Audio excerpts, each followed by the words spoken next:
we are in Winat City. At dahil nga ako ay nag-crave ng pagkain probinsya, halika kayo at samahan niyo ako. Tayo ay magpiprito ng daing. Yes! At magpiprito rin tayo ng talong at saging. Siyempre, sausawan, kamatis na maanghang. Sa North seasoning, kalamansi at sili. Let's go. Halika na, gawin na natin yan. So, ayan, meron nga tayo ditong daing. Ayan. So, puputol-putulin lang natin yan. Gugupitin natin kasi masyadong malaki. Ayan, para maprito natin maayos at mapakcrunchy natin. At meron din nga tayo ditong okra, freshly harvest. Ayan. Iprito rin natin yan. At meron tayo ditong huge eggplant, freshly harvest too. Ayan. Yummy! Ayan mga guys. At syempre, ang sili, huwag kalimutan pag mga ganitong ulam. Ayan. At syempre, ang ating kamatis. At kalamansi. At ito yung ating saging. Iprito ko rin yan pagkatapos kong iprito ang lahat. Masarap na pang partner guys. Balance na balance. Halika na. At hiwa-hiwain na natin ang ating talong bago natin iprito.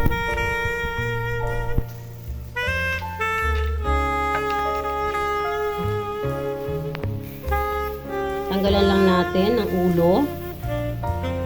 Alam kong masarap ang ulo, pero pagdating sa talong, tinatanggal talaga yan, di ba?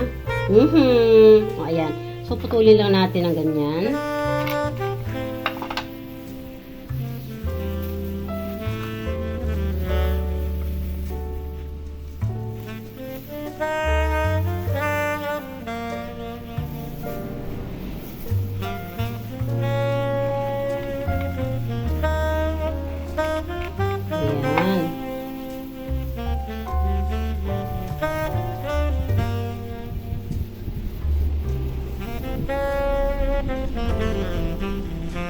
And then, yung aking gagawin sausawan mamaya, hiwain ko na rin.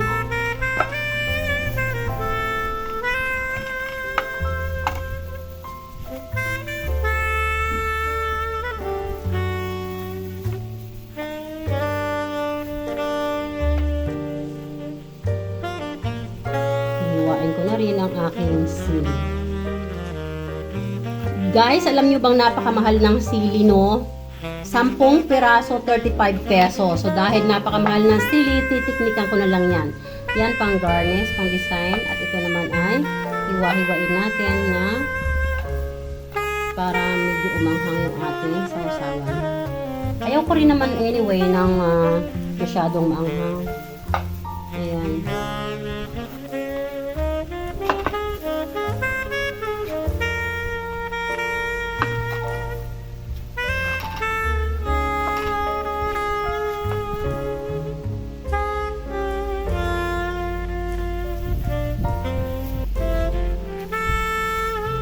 Meron nga ako nakitang ayan, kasama ko rin yan. At gagawa ako ng dulog na slice para mamaya sa may kunting design ng ating plate para sa ating pag-plating. Medyo mapurol na yung aking kutsilyo. Kailangan ko na siyang hasain. But not this time. Tomorrow. Ayan. So, yun ay ating sausawan. Mamaya ko na siya gagawin. Pero dito muna ako sa aking saging. Hiwain ko muna. Yung saging natin guys, pinup lang natin yung balat. Guys, ito ay senyorita. Wala kasi akong latundan. Pero mas masarap sana kung saba. Ayan, hiwain lang natin sa gitna.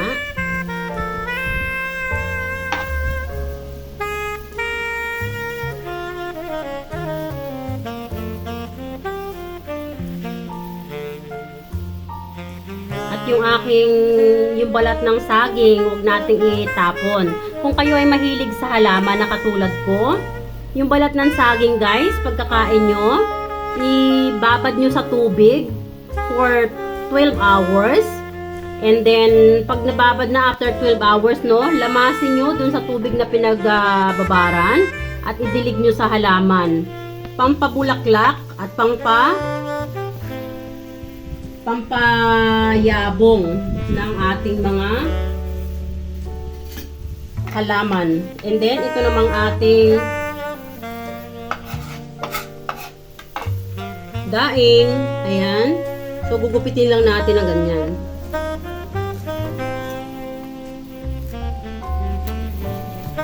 Ayan. So, ang purpose ng paggugupit natin guys, ay para magkasya dun sa ating oil. Hindi kasi ako naglalagay ng maraming oil. So, tama lang. Kasi masyado nang mahal din ang oil, no? Medyo pitipid-tipid tayo. Ang hirap ng buhay, di ba? So, para mapakrunchy ko, na pwede ko nang kainin, pati yung kanyang mga buto at buntot. Gusto ko yon pag super crunchy na yung buntot. Halika na guys. At tayo ay magluto na. Mag-fried na tayo. Ayan na nga guys, sa mainit na oil, ilagay na natin yung ating daing na ginupit-gupit. At hayaan natin maging crunchy.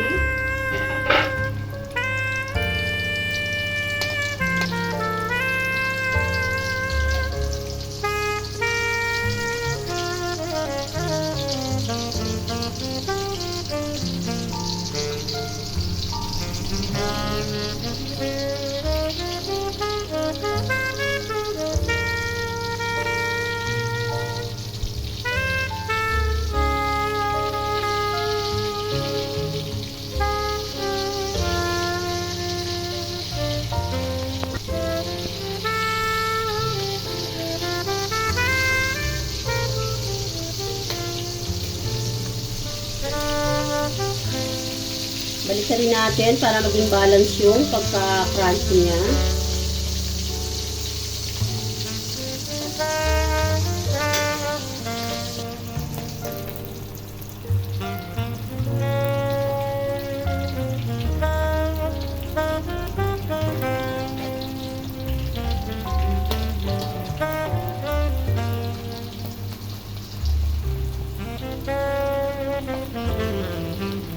Kayo ba ay kapares ko rin mga guys na pag yung nagpa-fried ng daing or tuyo, no, super crunchy.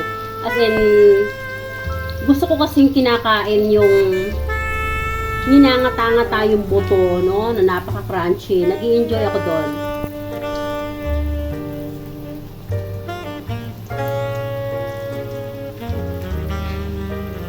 Ayan. So, I guess okay na yan. So, dito sa ating lalagyan, naglagay ako ng tissue to absorb the oil.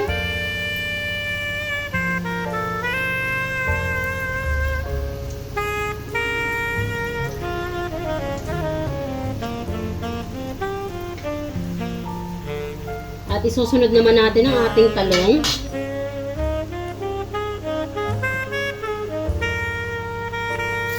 Yan, lagay na natin one by one ang ating mga talong.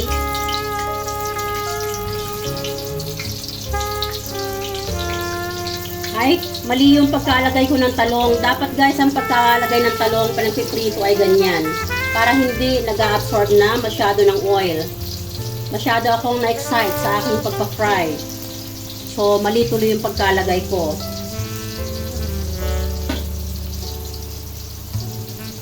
Ayan. So, ganyan po dapat. Dapat ay yung skin ang nasa ilalim muna. Para hindi siya masyado mag-absorb ng oil.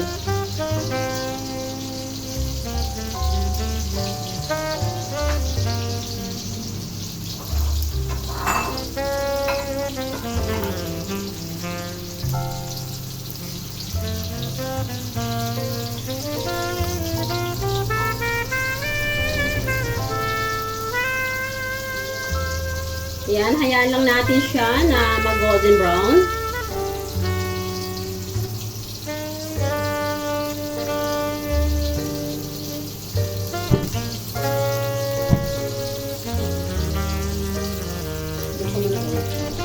Ayan, one by one pwede na nating baliktarin.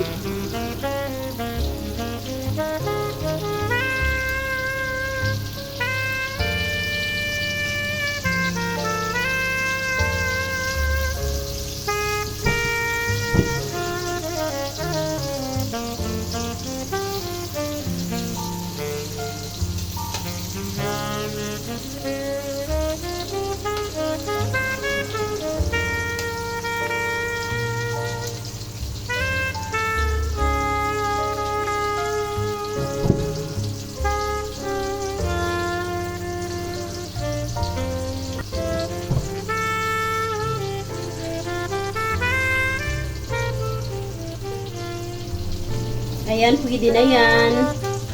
Ayoko nung masyadong brown na brown. Pakunin na natin siya.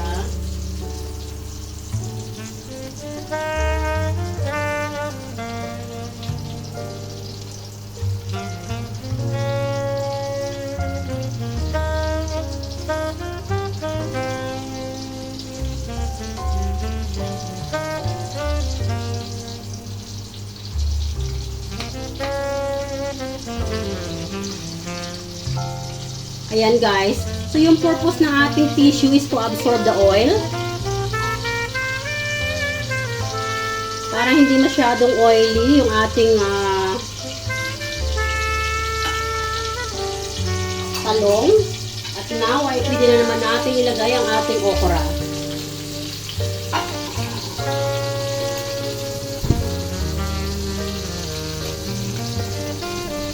Ayan, isasabay ko na rin yung ating banana para makasave tayo ng time and then save the oil, save gas at the same time.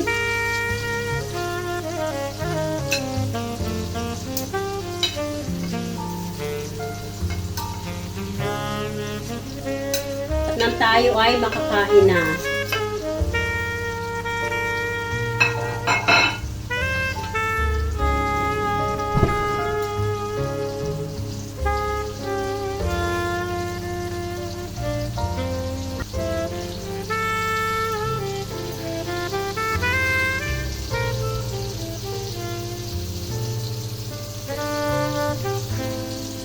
Na-excite na ako guys.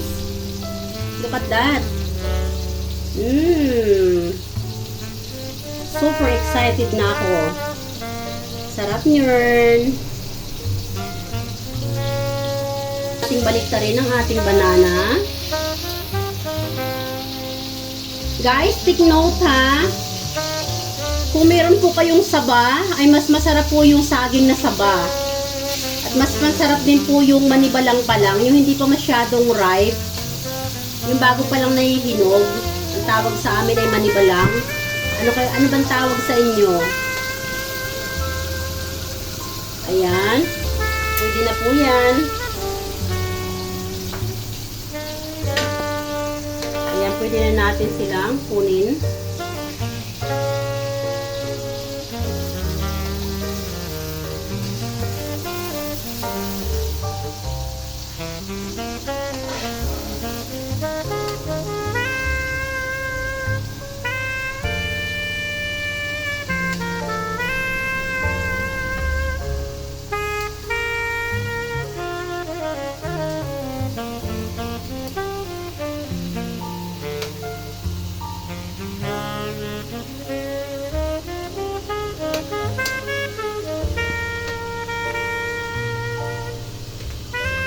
Ayan.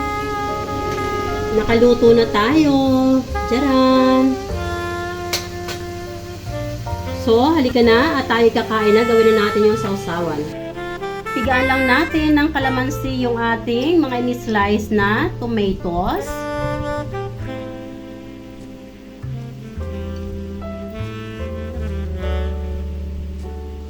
And then, maglagay na tayo ng Knorr seasoning. Ayan.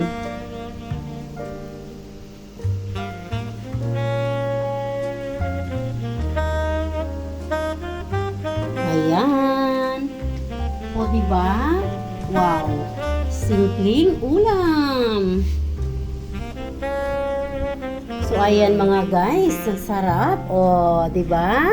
At para gumanda lang ng konti ang ating presentation, nilagyan ko lang ng design yung ating plate ng sausawan. O, di ba? Gandang tingnan. O, tcharan! Ayan, kain na tayo. Ang ating fried eggplant, ang ating crunchy daing. Yes. At ang okra. Ayan. At ang ating pang-balance na fried banana. Wow! Look at that. Delicious. Wow. Sarap nito guys. Promise.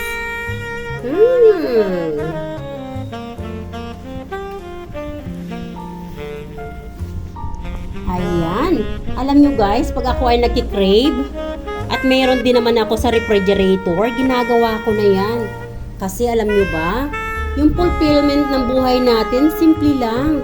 Pag mga ganito-ganito lang, okay lang yan. Halika, i-fulfill na natin yung ating craving. Ayan, sarap. Wow! Let's eat! Ayan, so picture muna tayo sa ating para sa ating thumbnail.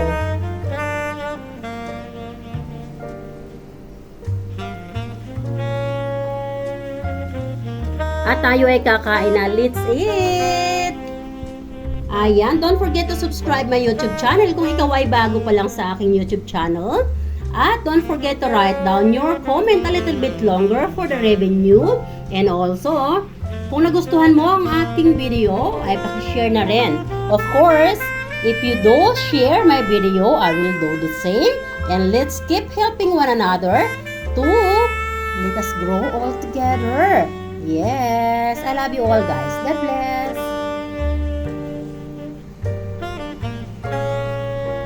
Bye. Thanks for watching. And this is Tita Wena always saying, let's keep loving one another. I love you all.